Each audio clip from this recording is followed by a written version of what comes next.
Malamang sa malamang mga kapatid, nanginginig ngayon sa kaba si Xi Jinping. Kasi dalawang superpower na bansa mga kapatid, Japan at saka Amerika, ang makaka-meeting no ni President BBM. Tatalakayin nila sa trilateral meeting nila mga kapatid, summit ng Pilipinas, Amerika at Japan, yung about sa ginagawa nilang agresibong aksyon dito sa West Philippine Sea. Alam naman ninyo mga kapatid, ang Japan, isa yan sa mga nagpahirap dati sa Pilipinas, mga tol. Isa yan sa sumakop sa atin, 1942 hanggang 1945 kasi doon nagwakas ang ano eh. Doon nagwakas ang ikalawang digmaang pandaigdig no, 1945. Sumuko sila sa Amerikano mga tol. Tapos Amerika mga kapatid, eto, kasama rin mga kapatid, sinakop din tayo niyan dati. Nauna sila bago mga Hapon eh. Tapos ibinigay na rin syempre ng Amerika ang ating kalayaan. So ngayon, eto ngayon ang ating kasangga, kumbaga katambal natin mga tol. At ang problema natin ngayon ay itong bansang matagal na nating kasama. No, panahon pa ng mga Kastila, kasama na natin sila sa kalakalan, di ba? Dirito na sila noon pa eh. Sabi nga gano'n ng mga pro-China eh. Based on history, hindi naman naging threat ang China sa atin eh. Well, dati yun. Ngayon, eto na sila. Sila na ngayon ang banta, mga tol. No? Banta na ngayon sila. Kaya eto, pag-usapan natin, panoorin natin dito sa balita mula sa News 5 Everywhere. Tensyon sa West Philippine Sea, tatalakayin sa trilateral summit ng Pilipinas, Amerika at Japan. Huwag na natin patagalin pa, panoorin na natin to mga tol. Tatalakayin sa nalalapit na Trilateral Summit ng Pilipinas, Amerika at Japan ang sunod-sunod na pangaharas ng China sa ating mga barko sa West Philippine Sea. Nasa frontline na balitang yan si Shyla Francisco. Binobomba ng tubig, hinahabol at binabangga ng mas malalaking barko ng China Coast Guard. Napapadalas na ang mga ganitong eksena sa ating mga barko sa West Philippine Sea. Alam niyo yung na-experience na to ng ating Philippine Coast Guard, ng ating Navy? Ganyan ang na-experience ng China kapag pumapasok sila sa karagatan ng Japan. Wala silang magawa mga tol, tameme sila. O ngayon, magkakaroon ng trilateral meeting. Japan, Amerika at saka Pilipinas. Naku po, kabadong-kabado. Sasalita na naman dyan si Wang Wenbin, no? O ano-ano na naman sasabihin ni Wang Wenbin. Saka lahat ng mga spokesperson nila mga kapatid, sama-sama na sila. Tapos sasamahan mo pa ng mga pro-China. Naku po. Ang ganitong mga pambubuli ng China, tatalakayin sa kauna-unang Trilateral Summit. Personal na magtutungo roon si Pangulong Bongbong Marcos para makipagpulong kina US President Joe Biden at Japanese Prime Minister Fumio Kishida. Of course, the joint vision statement is still under discussion, but we can expect an alignment of views among the three countries on the recent incidents in the West Philippine Sea. Pero ayon sa Department of Foreign Affairs, hindi naman nakatutok sa China ang Trilateral Summit. This trilateral cooperation is not directed at any country. It is really a deepening of the existing strong bilateral alliances that we've had. Oo naman syempre, hindi naman talaga dapat tutukan lang ang China rito. Pero mas maganda makapag-establish na rin mga kapatid ang Pilipinas, no, para sa China. Na hoy China, tigil-tigilan nyo kami. Kung minamaliit nyo kami, okay lang. Pero hindi nyo basta-basta pwedeng maliitin ng mga kaalyado namin mga tol. Dito pa lang pwede na tayo mag-establish sa harap ng China di ba? Establish tayo na ang Pilipinas, hindi tayo basta-basta. Hindi tayo yung tipong kayang-kaya nilang sakupin na lang. Meron tayo kasing mga kaalyadong bansa. Tatlo pa lang tong pinag-uusapan dito, Pilipinas, Japan, US. Ang dami ng mga bansa ang nagbibigay ng suporta ngayon sa Pilipinas. Ang dami ng mga bansa ang nagpapakita, 'di ba? Na pagdating sa usaping West Philippine Sea, mga kapatid, sinusuportahan nila ang Pilipinas. Dito sa mga hakbang na to ng presidente, mga tol, isa rin to sa magpapalayo sa atin sa gera. Sa totoo lang mga tol, kabaliktaran nung sinasabi ng mga pro-China na ang ginagawa ng gobyerno natin ay magpapalala lang ng tensyon. Hindi. Kasi mga tol, walang bansa na kahit sino ang lalaban sa buong mundo. Yung tipong mag-isa kang bansa, lalabanan mo iba't ibang mga bansa.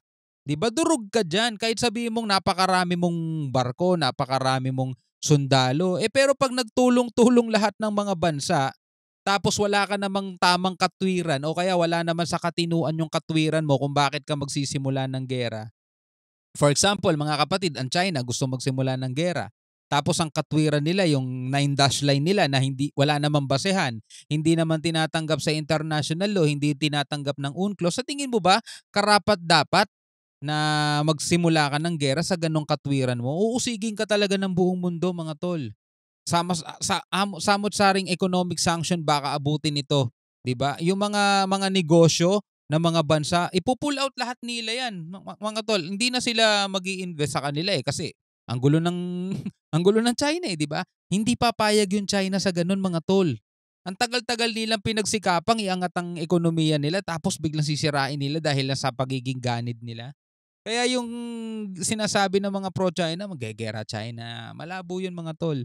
Yung ano pa, North Korea pa, pwede pa yun. Magsimula, talagang abnoy yun.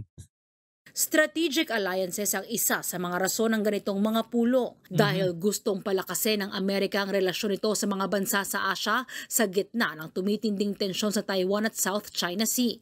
Mga lugar na malapit pareho sa Pilipinas at Japan. Ayon sa DFA, isa lang ang mensahe sa mundo ng landmark summit na ito. We stand for the preservation of the international rules order, rules-based order. Our position has always been based on UNCLOS and the arbitral tribunal ruling. And we appreciate the support that Japan and the United States and many other countries have shown for our position. At dahil dun sa suporta na yon, mga kapatid, back off ang China dyan.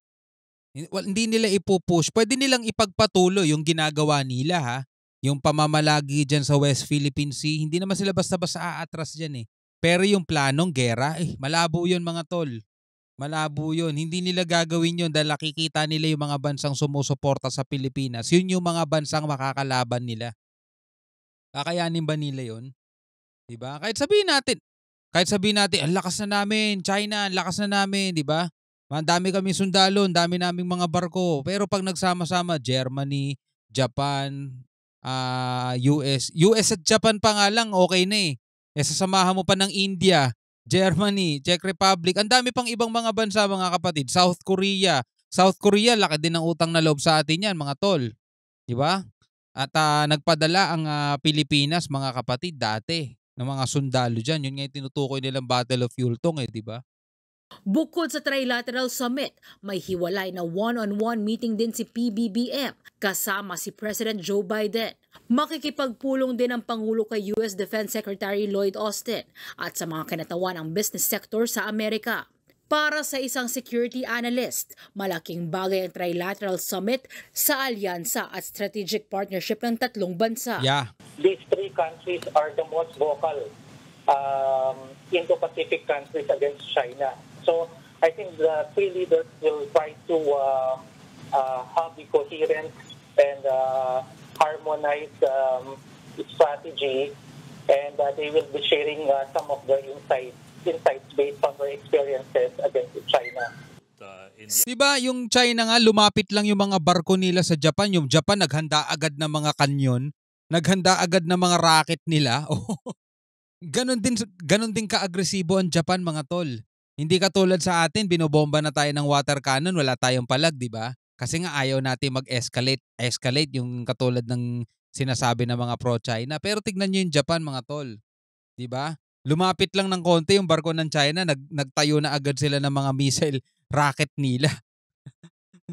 Asintak agad din China Sa isang pahayag naman, sinabi ni National Security Council Assistant Director General Jonathan Malaya na magkakaroon ng adjustment sa ating mga resupply mission sa BRP Sierra Madre sa Ayungin Shoal. Pero wag na i-announce. Hindi na niya ito idinetalye. Tama. Hindi rin niya direktang sinagot kung kasama ba rito ang posibleng pag-escort ng Amerika sa ating mga misyon.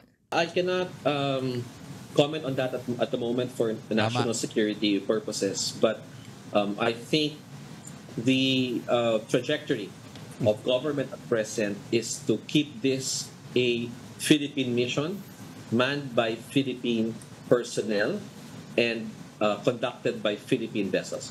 At ito, pag nalaman ng China, ibig sabihin yan may taksil, may espiya sa loob pa rin ng kagawaran nila. Kasi hindi na nila to pinablik hindi na nila to dinitalye pa sa media. Pero pag ito nalaman pa rin ng China, ibig sabihin yan may espiya.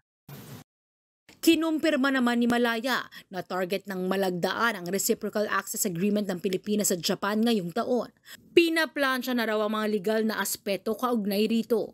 Nagbabalita mula sa Frontline, Shaila Francisco, News 5. Alright mga kapatid, bilang isang Pilipino, ano ang masasabi mo dito sa video napanood, dito sa balitang napanood natin mga kapatid, no? Pwede ka magbigay ng komento sa ibaba, pwede ka magbigay ng iyong saloobin, opinion, at kung ano-ano pa, no? Maraming salamat sa iyong oras. Hanggang sa muli, ako nga pala si Shobal D. Peace out.